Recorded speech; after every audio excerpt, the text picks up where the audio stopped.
शिरोमणि श्रोता बंधु भगवान चले देवी गीत की ओर जी। दीवारी स्थान हमार माँ बहन अनेकों हजारों श्रद्धालु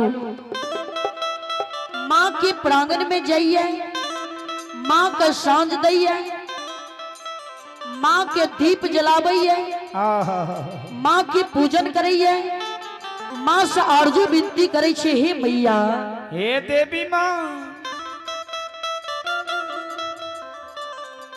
हे जगत जननी,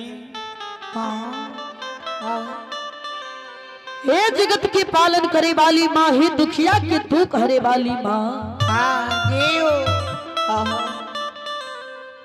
ए पांचों माही नबीसा हर बीमारी में बीरा जइए, हे पांचों बहिन बीसा हर बीमारी में बीरा जइए।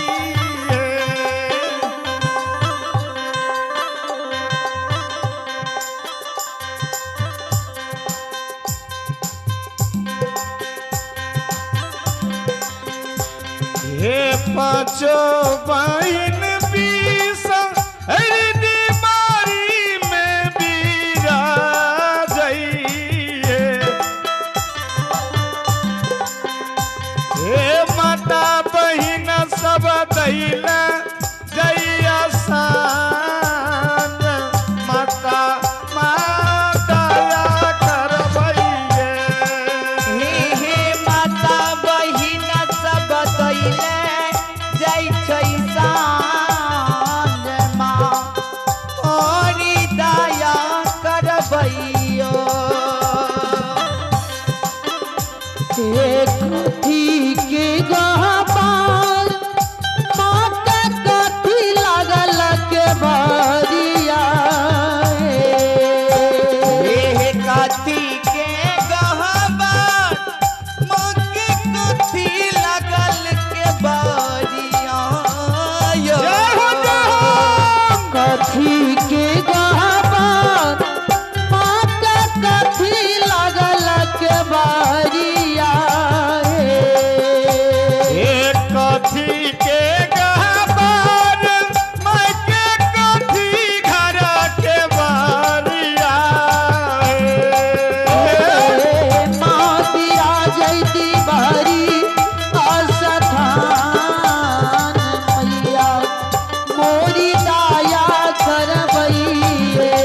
हे माता बिना जैती बारी या सतान, माँ मोरी दया करबैयो। हे कथी के गहबर मके कथी घर के बरिया। हे भगवती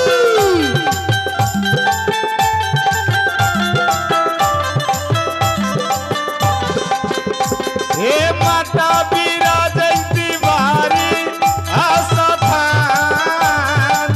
माता दया करबैये। हे माता बिना जैती बारी अस्थान, माँ मोरी दया करबैयो।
मैया भगवती महारानी की।